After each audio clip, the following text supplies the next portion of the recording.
Xbox One X is about to go toe-to-toe with the highly successful PS4 Pro. I'd like to take a definitive look at the comparison of the two consoles and what they offer when everyone hits the stores this holiday.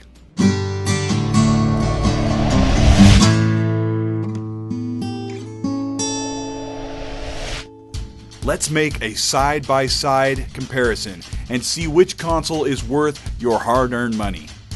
First, let's start with the PS4 Pro. It was first out the gate in holiday 2016. Let's talk specs.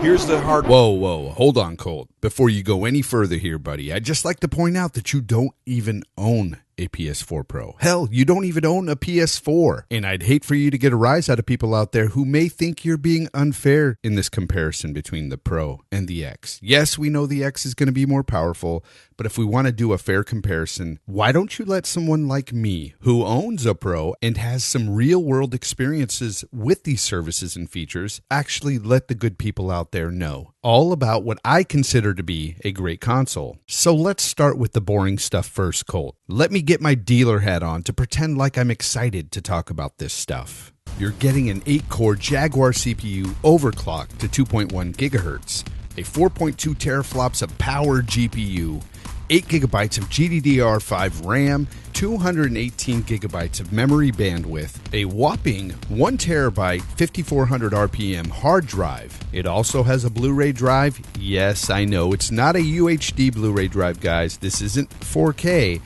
but it is a gaming machine after all. The Pro also offers HDR, giving us a wide color gamut and a dynamic range of luminosity, Colt, that I swear to you, if you have a TV with high enough nits, it'll melt your face off.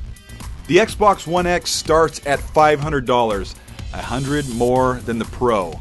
It has an 8-core, 2.3 gigahertz processor, 6 teraflops, 12 gigabytes of GDDR5 RAM, 326 gigabytes per second of memory bandwidth, sending 67% more info than the Pro every second. A 1 terabyte hard drive, 7200 RPMs, 75% faster load times and installs, 4K Blu-ray drive, up to 100 gigabytes of data on disk that you may not want to spend on streaming content, that you may not want to stream if you have a data cap. And of course, HDR to make those colors pop and reveal those dark details. That sounds good, Colt, but let's get into game services. Let's start with the granddaddy of them all, PS Now, I gotta be honest, folks, I've used this service, and for $20 a month, you have the ability to stream almost 500 PS3 games. Most of them are PS3 games, and there is a little bit of latency there. I don't like the way it feels when you hit a button and it doesn't react right away.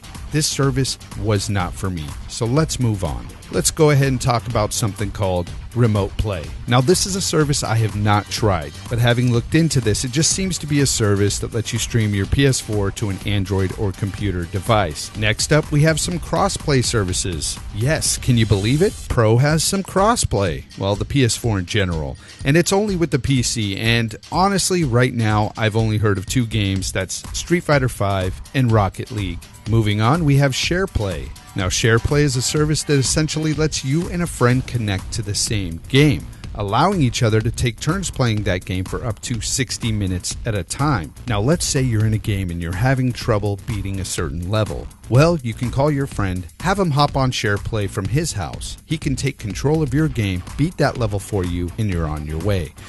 In my opinion, it's kind of like using a friend as a cheat code. Next up, of course, we've got game sharing. Now, this is essentially the same as it is on the Xbox. You and a friend can share digital copies of games that either of you purchase. So if one of you purchase a game, the other one reaps the benefits. Next up, we've got free-to-play games. Now, we've got about 28 of these games on the Pro. I don't have any personal experiences with these games, but I've been told by many that these games are not stuck behind a paywall. We've got many of these games like Smite, Elder Scrolls Online, and Warframe that do not require a PS Plus subscription. You gotta admit, Colt, that is pretty damn cool. Xbox has a few more ways to play your games. Xbox Game Pass, 100 games for $10 a month, including 360 and Xbox One titles. Stream Xbox to any Windows 10 device. EA Access, $5 a month, 45 games from the 360 to the Xbox One, plus 1 week early access to new select titles. Game Preview, early access to games in alpha, just like Steam, game sharing with an Xbox Live friend on digital games, free-to-play games, there are 24 of them, Play Anywhere, a buy one get one system to play your games on Xbox as well as on PC. Now this has cross saves and cross play on both platforms. Original Xbox and Xbox 360 backward compatibility with almost 400 games. Cross-play with PC and Nintendo Switch on a couple of games, but Microsoft is open to more cross-play and even with PS4. Let's talk about output.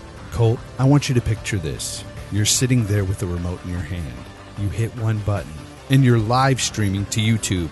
Your gameplay's up there, your friends, your followers, everybody's showing up to watch you fail at a game. No, I'm just kidding, but it's a pretty awesome feature. And not only that, you can output it up to 1080p 60 frames per second. Oh, and I'd like to add that the YouTube app itself lets us watch at 60 frames per second. I don't think the Xbox does that.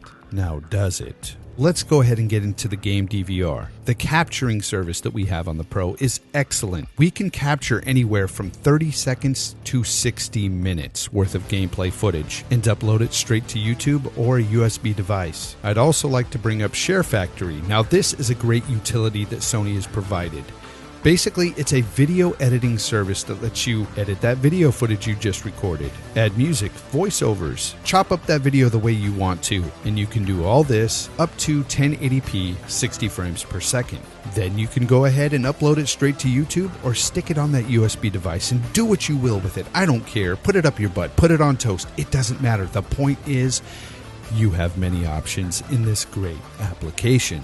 Now, of course, I've already touched on HDR, but yes, this machine is capable of outputting native 4K HDR on some games. We do have 10 native 4K games on the PS4 Pro, and yes, while they're mostly arcade and sports and racing games, they still are native 4K. Last in this category, I want to talk about sound.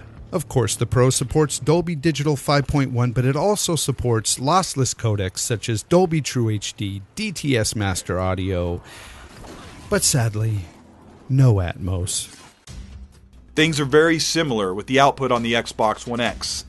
It comes with Mixer, a near latency-free interactive competitor to Twitch. Xbox also has Twitch, Upload and Upload Studio, a game DVR that will capture at 4K 60 and will allow editing and creating gameplay videos, including transitions and effects. Xbox One X outputs a 4K HDR signal and can play 4K HDR games and content. Dolby 5.1 and Dolby Atmos audio output. That's great, Colt. And I won't even bother going into detail about all the fantastic dynamic themes we have on the Pro as well. Xbox Extras come with custom animated avatars updated from 2010, and best of all, the ability to import your own custom profile pic. Email Colt Eastwood if you want me to make you one of those. The freedom to change your gamer tag at any time for $20. Digital refunds on games if you've played the game less than 2 hours. You don't have to contact customer service for this. Game gifting is new. Buy and gift games to an Xbox Live friend. Best of all, the download on the Xbox platform is 100 megabits per second compared to PS4's capped 40. All right, Colt, let's talk online services. And of course, on the Pro, we have PS Plus. Now, this is a great service. At $60 a month, it offers to its gamers 72 games a year. Of course, this spans all three of their platforms, the Vita, the PS3, and PS4. A lot of these games have been pretty good, although I will admit most of them have been indie titles. It has been pretty rare that they give out AAA titles with PS Plus, but when they do, it's a treat. That said, Colt, I've enjoyed a lot of these indies, and the PS4's actually made me get into indie titles because, of course, they were free. I've tried some of these games, and I've really discovered so many great games. So, you know what? It is what it is. It's a great service. However, sometimes it does go down, and when it does, it truly sucks. Games with Gold comes with 48 games per year and includes 360 and Xbox games playable on the Xbox One, valued at $945 a year. On average, nothing on this list would matter, and no one would bother to buy the consoles if they didn't have games. Alright, Colt, let's talk games. You know, the stuff that really counts with these consoles. Now, on the Pro side, we have over 1,500 games that also include those that are in the works. That said, while many of these games are multiplats, we've had some stellar exclusives on the Pro. Some of those games being Bloodborne, Uncharted 4, Horizon Zero Dawn.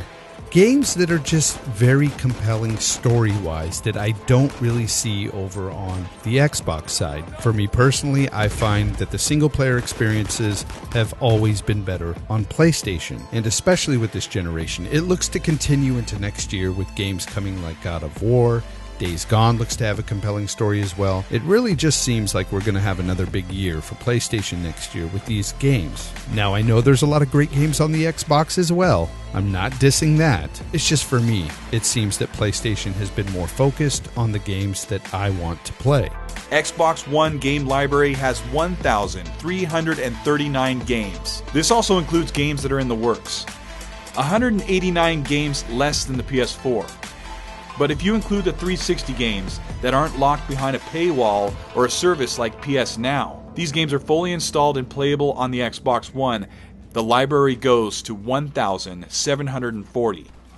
PS4 and Xbox One were neck and neck with the amount of big exclusives, and even neck and neck with the review scores on those games until spring 2017. Since then, PS4 has overrun Xbox with exclusives. But that's about to change with this quick porting to the Xbox One X dev kits. Now, this has been a lot of fun, Colt, but I'm going to let you get back to your video, let you finish this category out. I want to hear what you have to say for the rest of this video. I thank you for letting me come in here and let the people know, from a PlayStation Pro user's point of view anyway, what this system has to offer, because it's often talked badly about, and it's really not a bad system at all. I can definitely see it coexisting with my X when I get it on November 7th, and I just can't wait to play all these games. I'm so excited. If we look at this side-by-side comparison, the power advantage of the Xbox One X over the PS4 Pro collectively on every spec is 34% higher. The Xbox One X has 33% more game services, and the only advantage that Pro has over the Xbox is the SharePlay feature. Xbox has all of the others, plus more. Xbox has double the extras for your profile and getting your games faster, gifted, and refunded if you're not satisfied. Games with Gold offers double the games on your console at the same cost of PS Plus. And finally, more importantly, if you're looking at which console is right for you, both consoles offer a robust library of games. PS4 Pro has the advantage with more and higher rated exclusives. But if you care about all of the games and how they will look and play, if you want more flexibility, options and quality, and better ways to play your games, Xbox One X is the clear winner. But I want to leave it up to you in the comments section. Did Jay Fonzarelli make a good case for the PS4 Pro and its dominance in the gaming market? Do you think that the Xbox One X offers enough to make a case for what console you're upgrading to this holiday? This is Colt Eastwood. If you learned something or just plain enjoyed the video, please swipe down or scroll and leave a like. If you're new to this channel and you thought we did a decent job, you better subscribe, because this is the kind of quality crap I try to bring here every week.